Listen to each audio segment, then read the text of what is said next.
Welcome to the Drilling Millions podcast, presented by Sage Dental Partners, your practice transition team. I listened to your brilliant podcast with Howard Fran, who was actually a guest on my old podcast. Great character. But let's talk about ceramic implants just at its very basic level, and then we can build on that conversation. So what are ceramic implants? So we know what implants are, right? They're metal screws that replace teeth.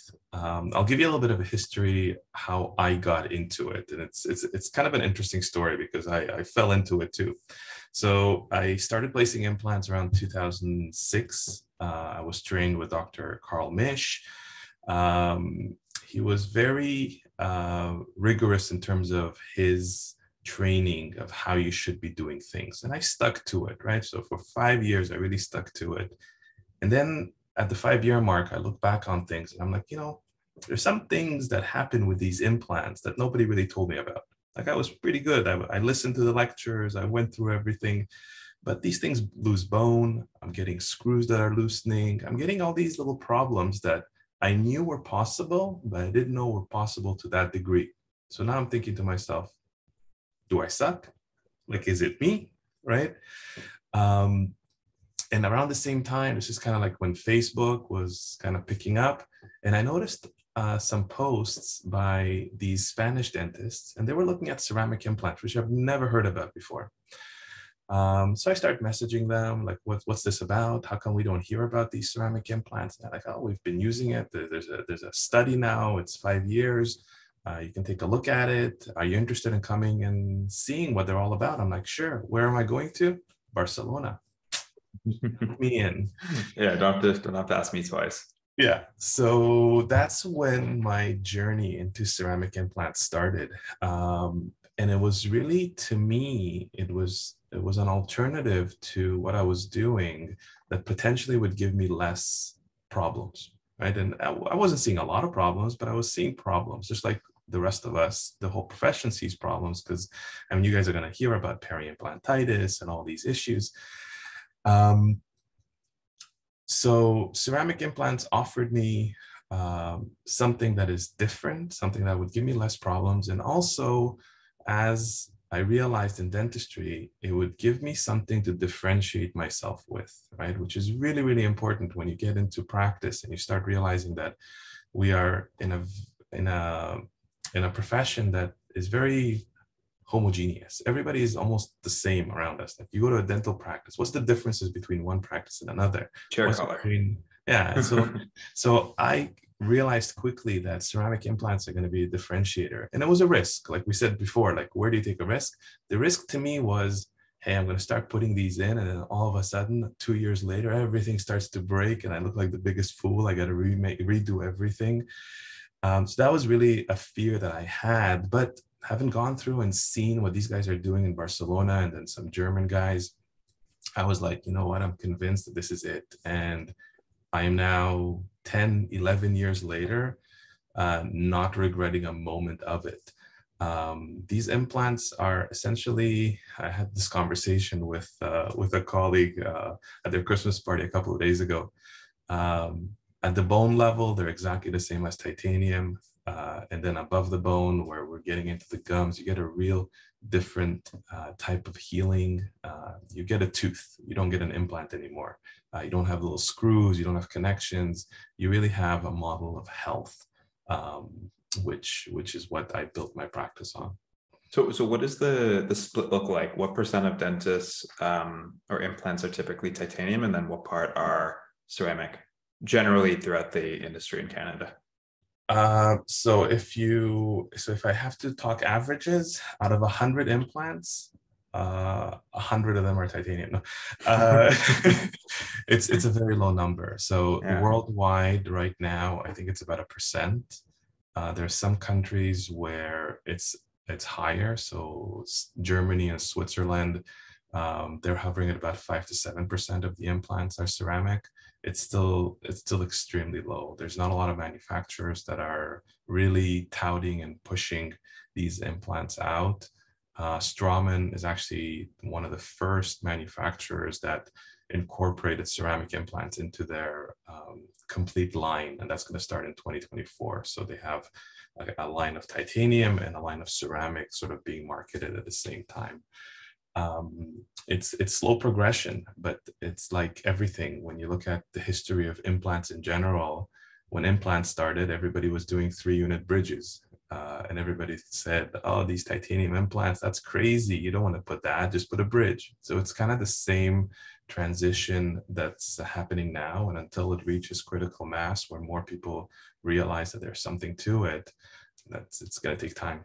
So what would you say are like the key advantages of using ceramic over titanium, other than that just being different? I mean, the soft tissue is the biggest difference. I'm going to get into a little bit of science because this is what I do. I can handle it. Okay, perfect. It's going to be like a sort of. Don't go too far. It's going to be a histology lecture. Okay, never mind. I don't want to know. It was a 1980s study by Herman, and what he did was he compared how much bone gets lost around implants. He did 1-piece implants, 2-piece implants, implants that had the connections at the time of placement.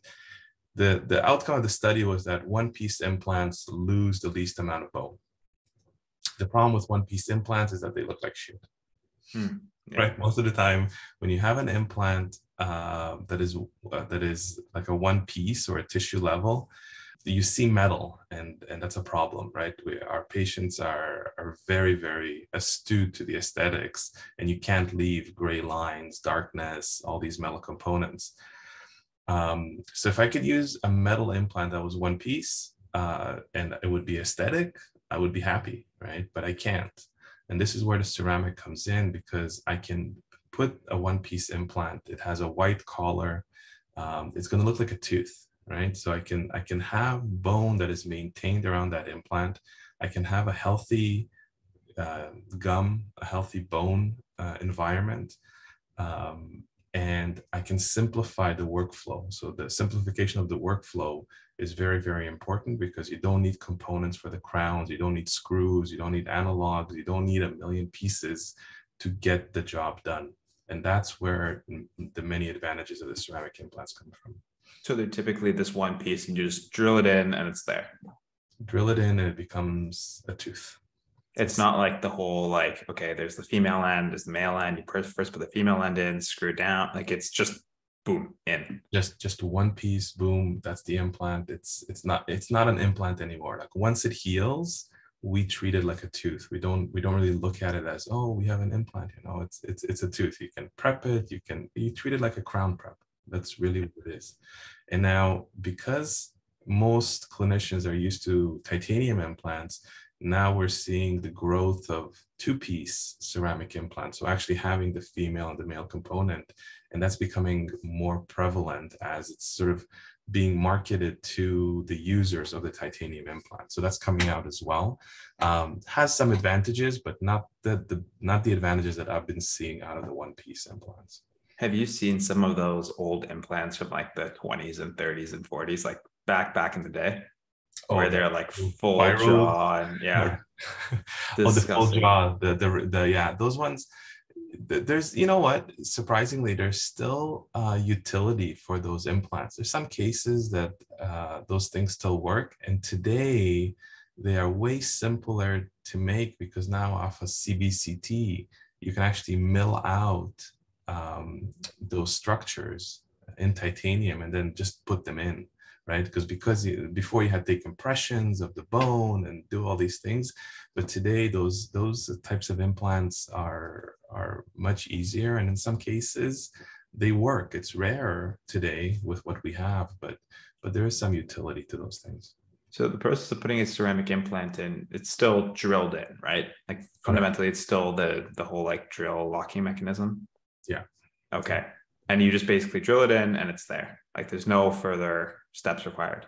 Yeah, you put it in. You still need to allow the bone to heal and for everything to integrate, for the gums to heal around it.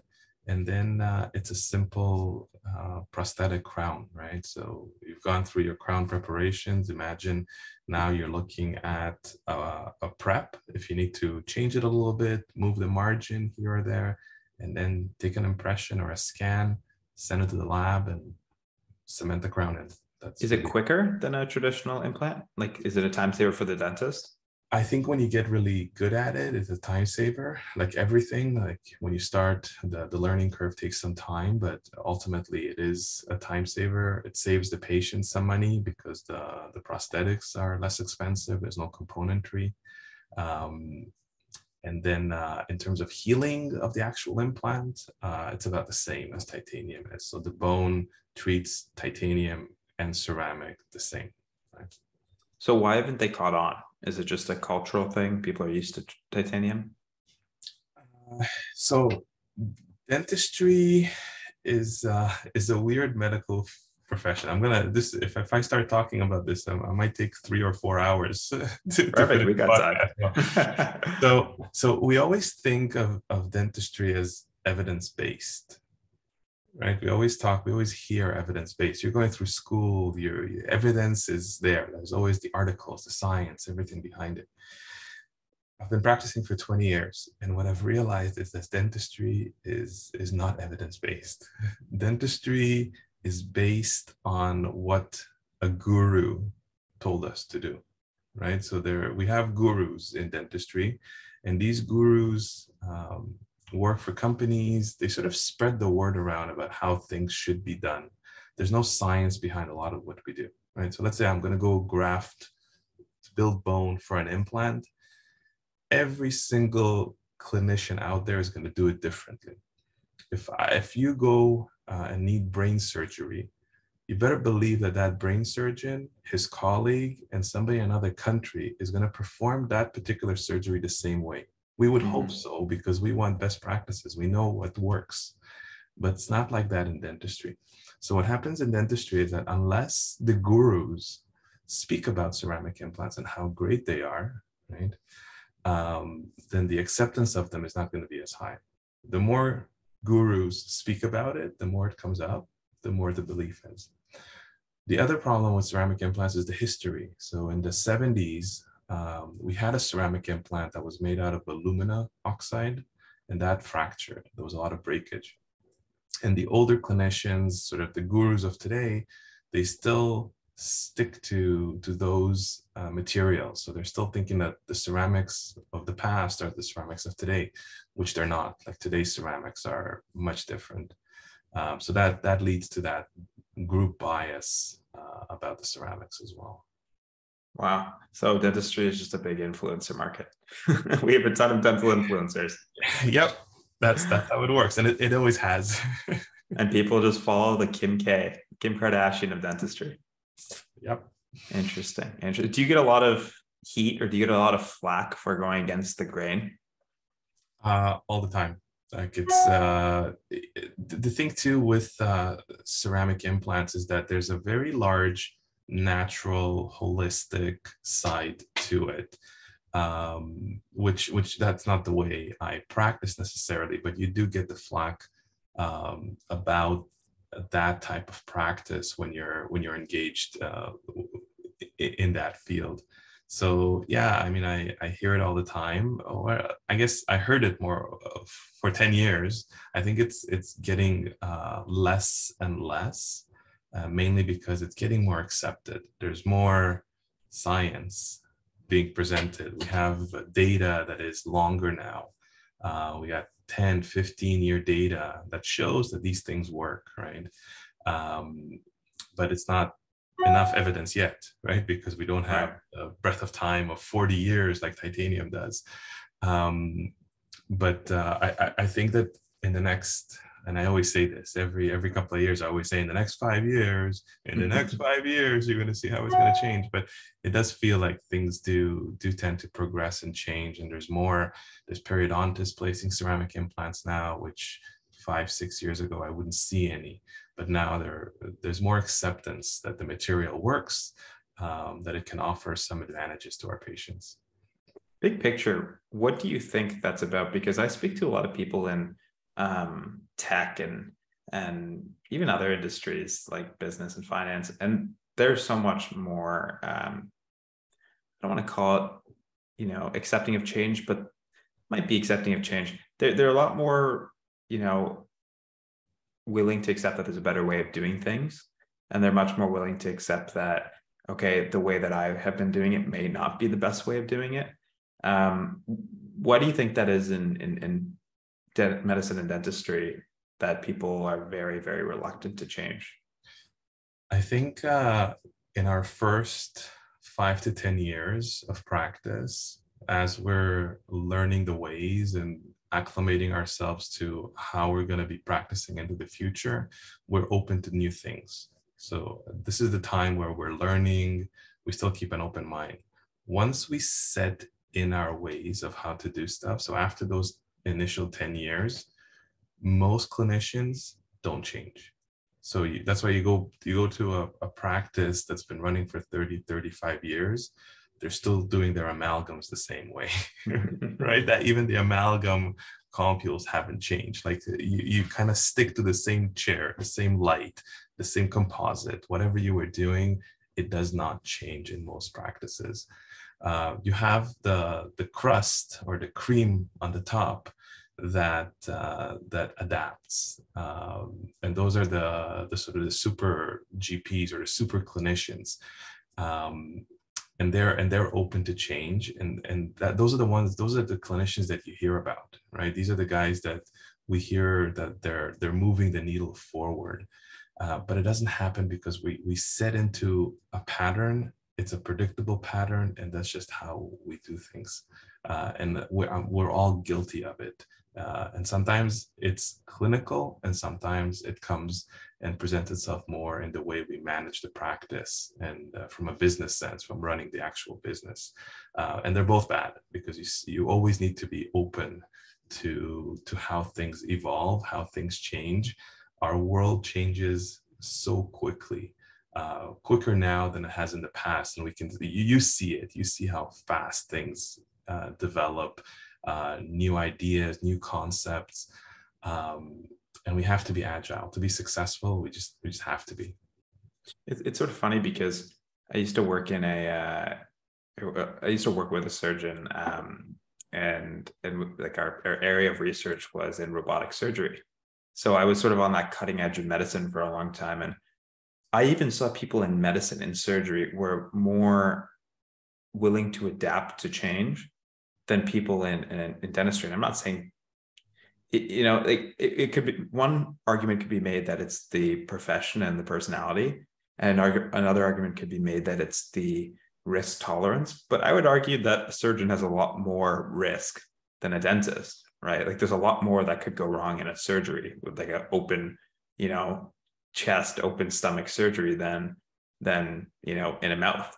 Right. So which side do you think it is? Do you think it's like a risk adverse perspective, or just a personality complacent sort of perspective? I think it's a personality and a complacency. I mean, what happens because we're not evidence-based, right? The switch is really coming from trust, right? If you are going to switch to doing things a different way as a dentist, it's because you're trusting somebody to tell you that it's going to be better than what you're doing right now, because we all realize at some point that there isn't any evidence in terms of switching to something else. What's the benefit of it? What is it going to be? You're going to show me a study that's going to show me, oh, this composite works so much better than the last composite, but you realize that over the last 20 years, there's been multiple studies. Each one said the next composite is better. And is it really, right? So the reasoning to switch is innately not there because we have so much bombarding us. There's so many things that are changing that maintaining the status quo is just easier, right? So maybe it is averting making the wrong decision. So maybe there is some risk aversion, but I think personality-wise, dentists are, especially North America, are just ingrained into just stick to what works, don't change it, because you only have another 10, 15 years in your career, and then you're kind of done with it. So it's almost like just keep on doing the same thing, leave home with a paycheck, and why are we changing things, right? So and that's the prevalent mindset, unfortunately.